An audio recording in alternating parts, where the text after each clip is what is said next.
Ya dia, tetapi sebelum itu saya kongsikan keadaan di tanah tinggi lojing Gua Musan yang difahamkan tidak lagi sejuk. Saya teruskan dengan laporannya. Pembukaan tanah yang tidak terkawal di kawasan tanah tinggi lojing menyebabkan suhu di penempatan kawasan orang asli semakin berubah. Perkara itu diakui masyarakat orang asli apabila mereka menyedari suhu di lojing tidak seperti 20 tahun dahulu yang menyamai keadaan sejuk di Cameron Highland, Pahang. Pembukaan kebun sayur yang semakin pesat menjadi faktor utama perubahan suhu ini. Justru penduduk orang asli bimbang jika tanah adat mereka tidak diwartakan. Mereka akan berdepan bermasalah untuk meneruskan kehidupan dan bercucuk tanam. Dulu kita tak pakai baju satu. Mungkin kita pakai 2 atau 3. Tapi sekarang ni, rasa sekarang saya cakap ni sekarang pun panas juga. Lagi cepat panas sama dengan Kuala Betis. Dia punya suhu. Tapi sini pun kalau panas pun terasa kalau dulu lah. Rasa lain lah pasal ada pokok. Sekarang ni pokok pun dah hilang. Buluh pun dah hilang. Semua angin dia mesti dah tenang juga. Perkara ni saya berharap kalau sebolehlah, kalau pihak kerajaan negeri Kelantan akan mempertolongan kepada masyarakat orang asli negeri Kelantan. Jangan dia buat senyap saja. Jangan dia buat tak tahu masalah kita. Kuasa saya ni dah 3 kali banjir lumpur. 3 kali. Nasib baik tak berlaku kemenangan kepada masyarakat kampung. Jadi saya haraplah pihak yang kuasa kena pantaulah kuasa-kuasa di mana penduduk kuasa asli yang tinggal di situ janganlah buka kebun baru ataupun pembukaan tanah baru di kawasan perkampungan orang asli. Kalau boleh jauhlah sikit daripada perkampungan asli supaya tak terlibat dengan bencana alam. Ketika ini terdapat lebih 100 kebun sayur yang diusahakan pemaju di lojing. Lebih 43,000 rakyat di negeri ini yang bekerja sendiri digalak mencarum dalam skim keselamatan sosial pekerjaan sendiri SKSPS yang diperluaskan sejak 1 Januari lalu.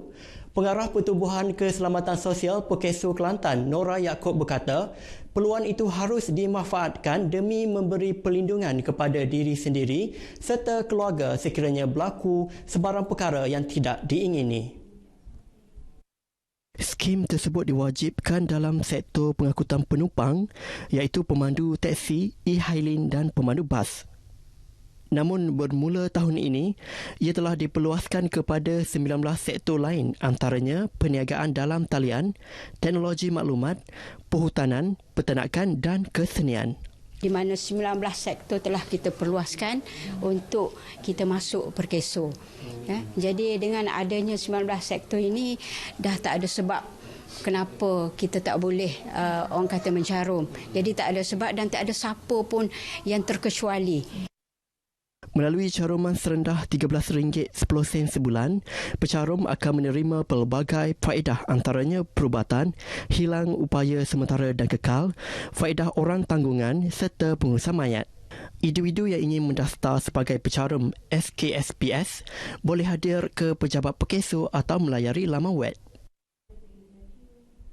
Kuih balkol, pemanis mulut yang menjadi menu wajib ketika Tahun Baharu Cina. Cara pembuatan tradisional masih dikekalkan walaupun 5 hari diperlukan bagi menyiapkan kuih ini. Maisarah Syafi'i mendekati kegigihan sebuah keluarga di kampung Kemayan Bacok yang mengusahakan resepi turun-temurun ini sejak 10 tahun lalu. Ketekunan Tan Chow Peng dan ibunya Kam Guat Ti mengukus kuih bulan selama 15 jam bertujuan menghasilkan kuih bulan yang sedap dengan tekstur lembut.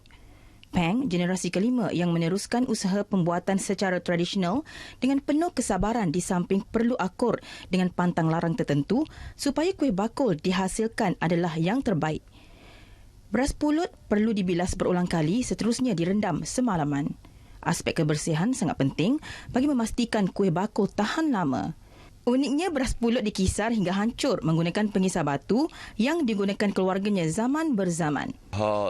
Saya tahunya kalau guna mesin ni dia lebih halus. Jadi saya ni akan kasar sikit.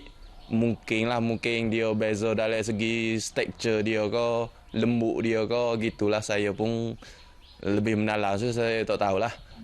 Cuma saya nak kekalkan tradisi ni. Kalau tak ada kan anak saya, mula-mula cucu saya pun tak tahu dah benda ni. Setelah hancur, beras dimasukkan ke dalam kain sebelum dijemur dan dikeringkan dengan cara mengapitnya menggunakan batang nibung. Teknik ini menjadikan beras pulut lebih kering tetapi sedikit lembap.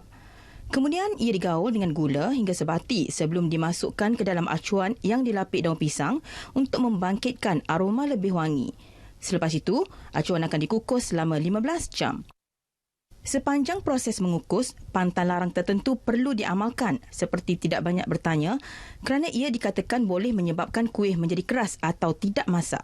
Menjelang Tahun Baru Cina, mereka menerima tempahan mencecah 20 kg untuk menghasilkan 150 acuan berbanding hari biasa 10 kg. Kuih bakul dijual mengikut 3 saiz iaitu pada harga RM18 sekilogram. Kuih bakul sebenarnya lambang perpaduan apabila ia turut digemari bukan sahaja masyarakat Cina, malah Melayu dan India yang mana dimakan dengan pelbagai cara termasuk digaul dengan kelapa dan digoreng menggunakan tepung. Maisara Sapiin, RTM. Laporan itu menutup perkembangan dari RTM Kelantan.